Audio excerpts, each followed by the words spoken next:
Merci, tu es le même hier, aujourd'hui, éternellement. Nous saluons ta présence au milieu de nous par les acclamations, Jésus. Nous saluons ta présence par les acclamations, Jésus. Merci d'agir et de te manifester ce jour.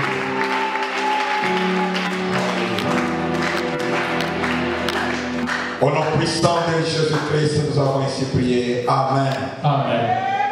Alléluia. Amen. Nous sommes très contents de nous retrouver encore ce soir par la grâce du Seigneur. Lui seul mérite nos remerciements ce soir puisque il nous fait encore cette grâce de tenir devant le Saint. Merci également au pasteur qui nous offre cette opportunité de nous adresser au Saint. Amen. Amen. Je vous invite à lire avec moi la Bible. Nous avons des textes à lire ce soir.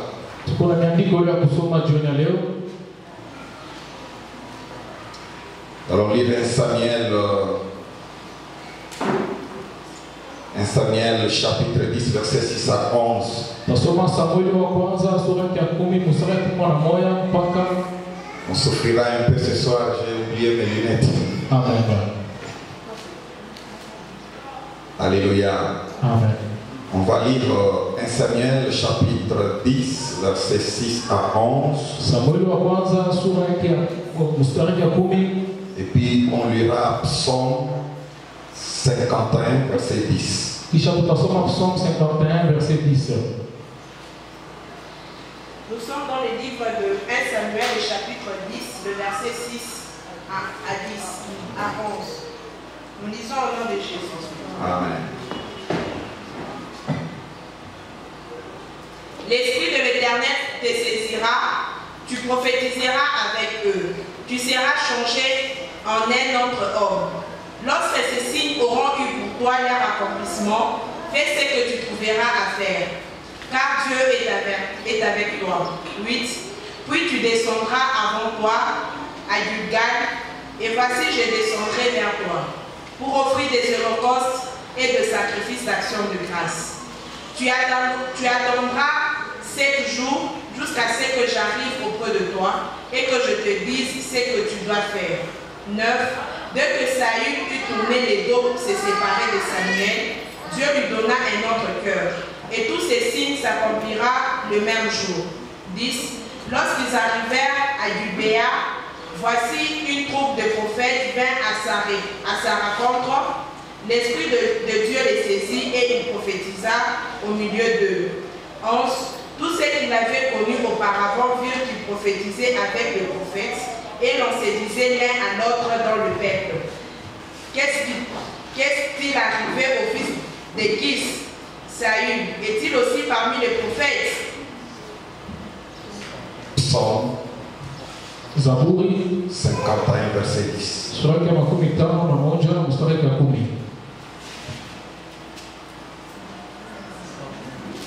Nous sommes dans le livre de Psaume chapitre 51, le verset 10, nous lisons au nom de Jésus. Annonce-moi la détresse et la joie, et les eaux que tu as brisées se réjouiront.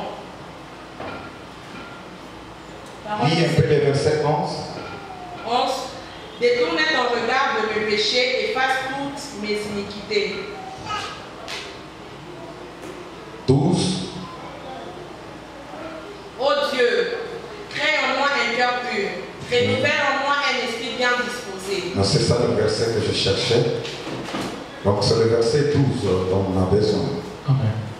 Ô Dieu, crée en moi un cœur pur, renouvelle en moi un esprit bien disposé.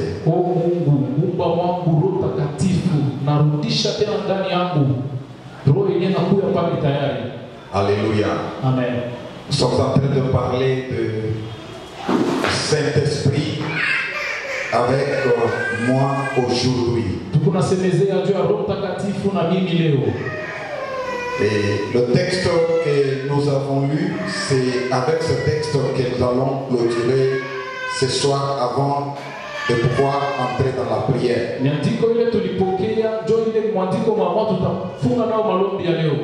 Alors, depuis hier, en parlant de ce thème, nous avons lu Actes des Apôtres, chapitre 1er, verset 8. Jésus dit que vous recevrez la puissance, le Saint-Esprit survenant sur vous. Vous serez mes témoins à Jérusalem, en Judée, à Samarie et aux extrémités de la terre. Nous avons fait voir que dans ces versets, Jésus détermine la mission que devra avoir des apôtres ou ses disciples. C'est la mission d'être ses témoins, c'est de témoigner de Jésus, en quelque sorte, c'est d'évangéliser.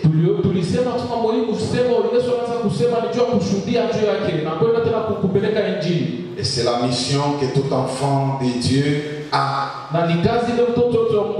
Celle de témoigner Jésus-Christ partout où l'on est.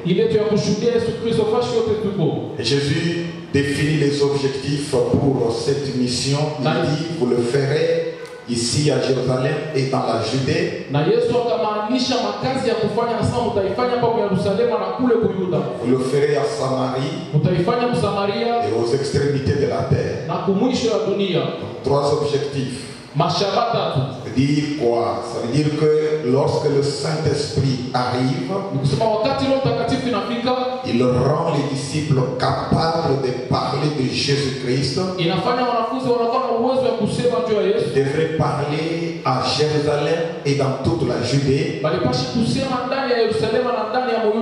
Donc Jérusalem, c'est la capitale de la Judée.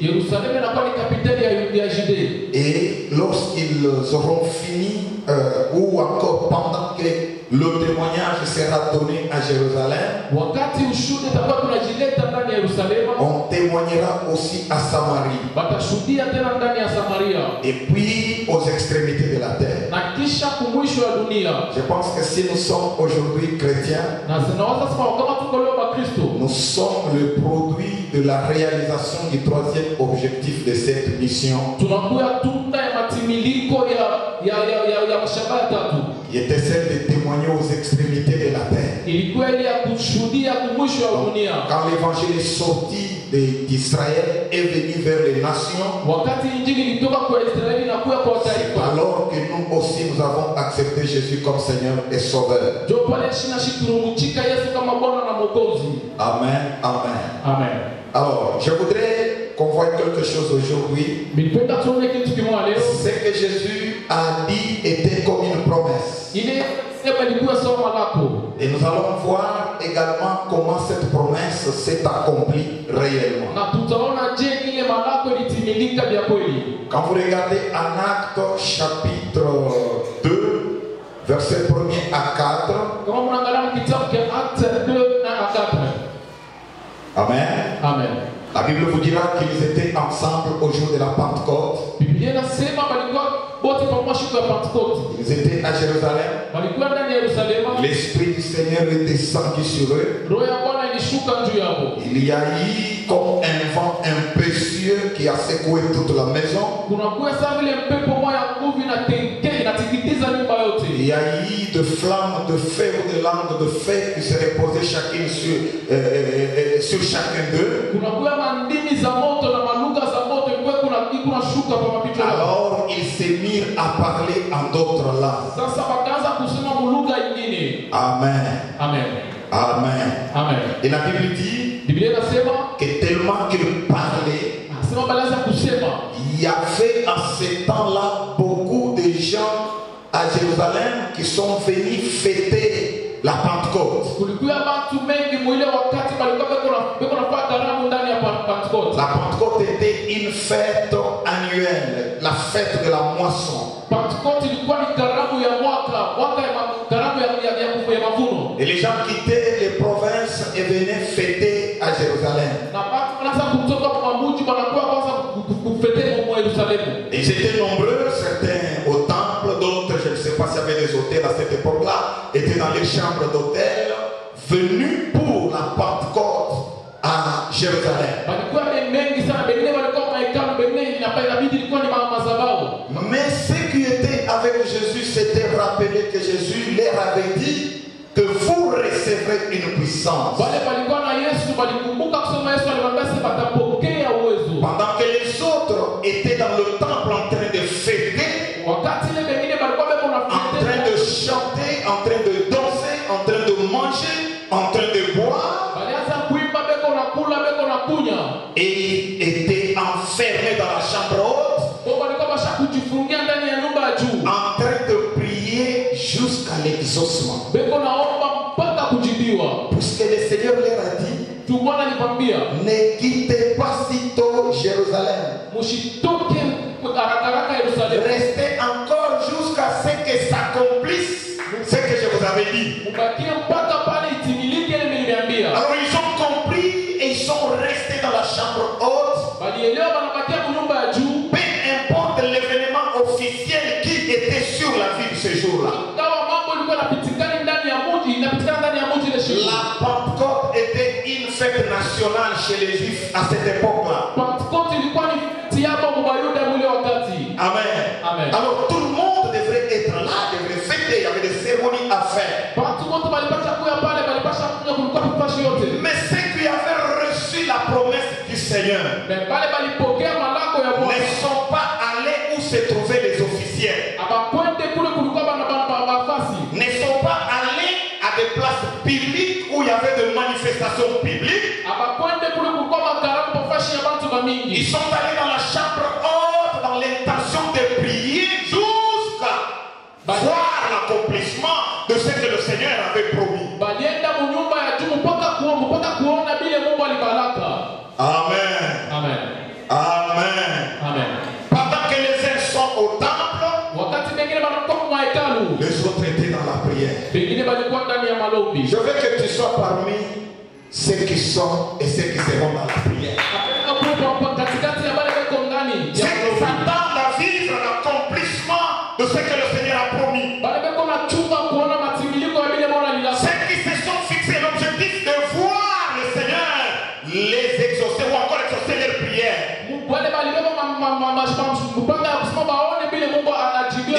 Il y en a qui prient, mais qui n'ont pas l'intention de voir l'exaucement de leurs prières. Il y en a qui prient puisqu'ils ne savent pas où aller. Il y en a qui prient puisque c'est ce qu'il faut faire pendant ce temps. Mais il y en a qui prient avec l'objectif de voir l'exaucement de ce qu'ils sont en train de demander à Dieu.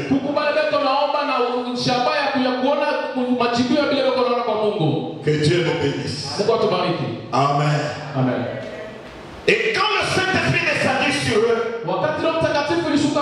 ils ont commencé à parler. Et le Saint-Esprit a permis qu'ils parlent en d'autres langues. Quand vous lisez dans d'autres passages, on parle de parler en langue. Mais parler en d'autres langues, c'est un acte qu'on a parlé des autres langues. Puisque c'était des langues parlées par les hommes.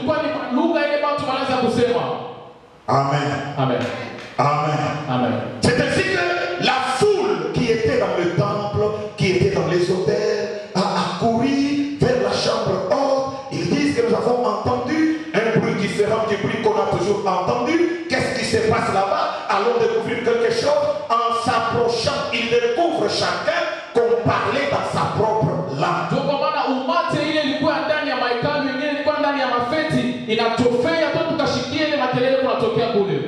Que Dieu nous bénisse. Amen. Ce qui est parlé l'hébreu, ils entendaient ses disciples parler en hébreu. Et ceux qui pouvaient parler l'anglais entendaient certains de ses disciples en train de prier en anglais. Ceux qui parlaient le chinois entendaient les disciples en train de parler en chinois. Amen. Ça c'était une manifestation spéciale de la grâce du Seigneur pour permettre que tous ceux qui étaient réunis ce Jérusalem puisse au moins entendre parler du Seigneur dans sa propre langue.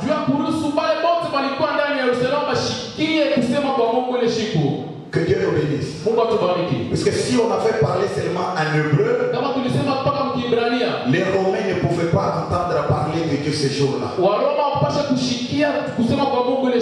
Et Dieu a permis que toutes les ethnies qui étaient à Jérusalem puissent entendre les disciples adorer le Seigneur dans la langue qu'ils comprenaient.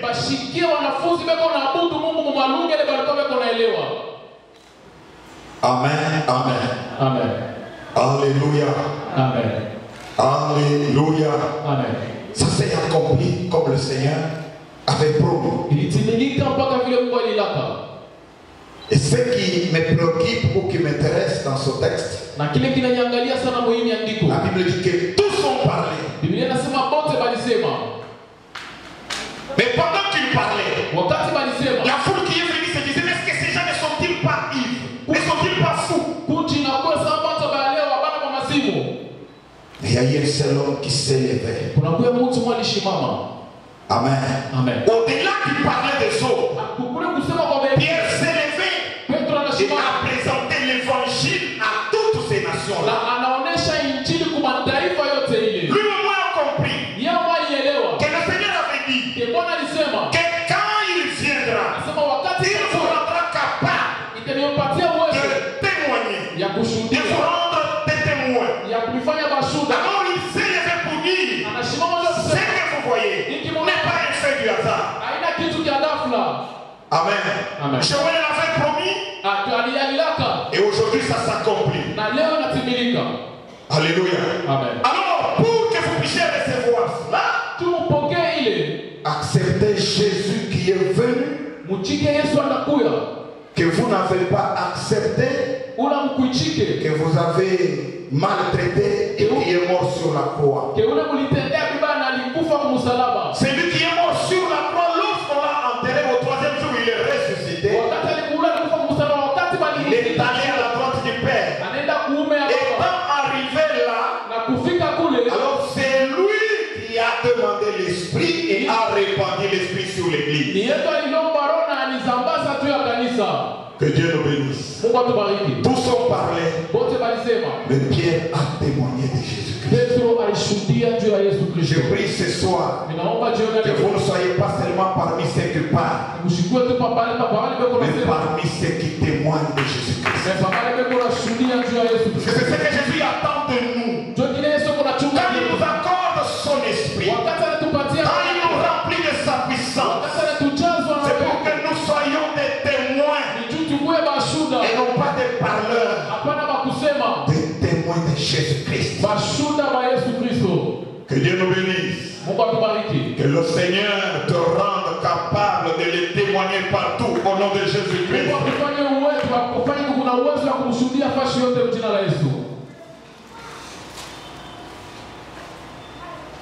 Le deuxième fait, nous le voyons en Actes chapitre 8.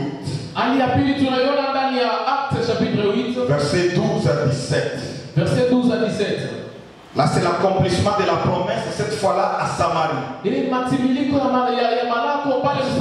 À Judée, ça s'est accompli au jour de la Pentecôte. Mais la Samarie n'avait pas encore expérimenté ça. C'était l'apanage seulement de ceux qui étaient à Jérusalem. Mais Dieu a arrangé les choses. Après que Pierre ait témoigné à Jérusalem, d'autres disciples se sont levés encore et sont allés à Samarie pour donner le même témoignage. Vous pouvez nous lire Actes chapitre 8, 12, 17. Nous sommes dans le livre de Actes chapitre 8, le verset 12 à 17, nous lisons au nom de Jésus. Mais quand ils lui crurent à Philippe, qu'il leur annonçait la bonne nouvelle du royaume de Dieu et du nom de Jésus-Christ, hommes et femmes se firent baptiser. 13. Simon lui-même crut, et après avoir été baptisé, il ne quittait plus Philippe. et il voyait avec étonnement le miracle et les grands prodiges qui s'opéraient. 14. Les apôtres qui étaient à Jérusalem, ayant appris que la Samarie avait reçu la parole de Dieu, y envoyèrent Pierre et Jean. 15. Ceux-ci arrivés chez les Samaritains, prièrent pour eux afin qu'ils reçoivent le Saint-Esprit. 16. Car ils n'étaient pas encore descendus sur aucun d'eux, ils avaient seulement été baptisés au nom du Seigneur Jésus. 17. Alors Pierre et Jean leur imposèrent le main et ils reçurent le Saint-Esprit. Amen. Amen. Que Dieu vous bénisse. Mungu atubariki. Filipo, parmi ceux qui étaient remplis du Saint-Esprit, qui étaient baptisés dans le Saint-Esprit, wale walibatizwa na Roho Mtakatifu. après quelque temps, s'est rendu aussi à Samarie Kisha wakati mmoja hivi anaenda naye et a Samaria. prêché l'évangile et il y a eu des convertis. Na anatangaza injili na kuna wale wanabadilika. Et la Bible dit Biblia inasema que malgré qu'ils ont entendu la parole, ingawa walishikia neno, mais ils n'avaient pas reçu l'expérience du Saint-Esprit. hawakupokea nguvu ya Roho Mtakatifu. L'expérience semblable à celle qu'avaient fait les disciples à Jérusalem. Nguvu ya kufanana na ile ilifashiria wadisiple walifanya kwa Ils Yerusalemu. n'ont pas été immergés dans la puissance du Saint-Esprit. Jingishe uwezo ya Roho Mtakatifu. C'est comme ça qu'ils ont dépêché Pierre et Jean pour qu'ils se rendent Joka wana Petro na wale tubende nabo à Samarie, Usamaria, afin que les choses s'accomplissent comme le Seigneur l'avait voulu. tubitimilike mpaka vile Bwana alipenda. La Bible dit, Biblia inasema l'apôtre Pierre et Jean, après avoir prié avec ces gens, Tume Paulo na Petro wakati banaenda kisha kuomba na wale watu, ils leur ont imposé les mains. alibashika mkono. Alors ces gens reçurent le Saint-Esprit. Wale watu walipokea Roho Mtakatifu. Alors ils firent aussi l'expérience dans la puissance du Saint-Esprit. Na bo waliona ile Roho Mtakatifu. Amen. Amen. À Jérusalem, on n'a pas imposé les mains, Yerusalemu bakushika mkono. mais à Samarie, on va imposer les mains. Mais Usamaria balishika mkono. Amen. Amen. Pourquoi? Juu ya nini? Nous pensons que Tunawazia kusema la Samarie et la Judée n'étaient pas en communion, ils étaient séparés. Samaria na Judea bakukuwe muhusiano balikuwa wenye kugawanya. Rappelez-vous aussi de l'histoire de Jésus avec la Samaritaine. La Samaritaine n'a pas voulu donner de l'eau à Jésus. Il a dit qu'entre vous et nous, il n'y a pas de collaboration, il n'y a pas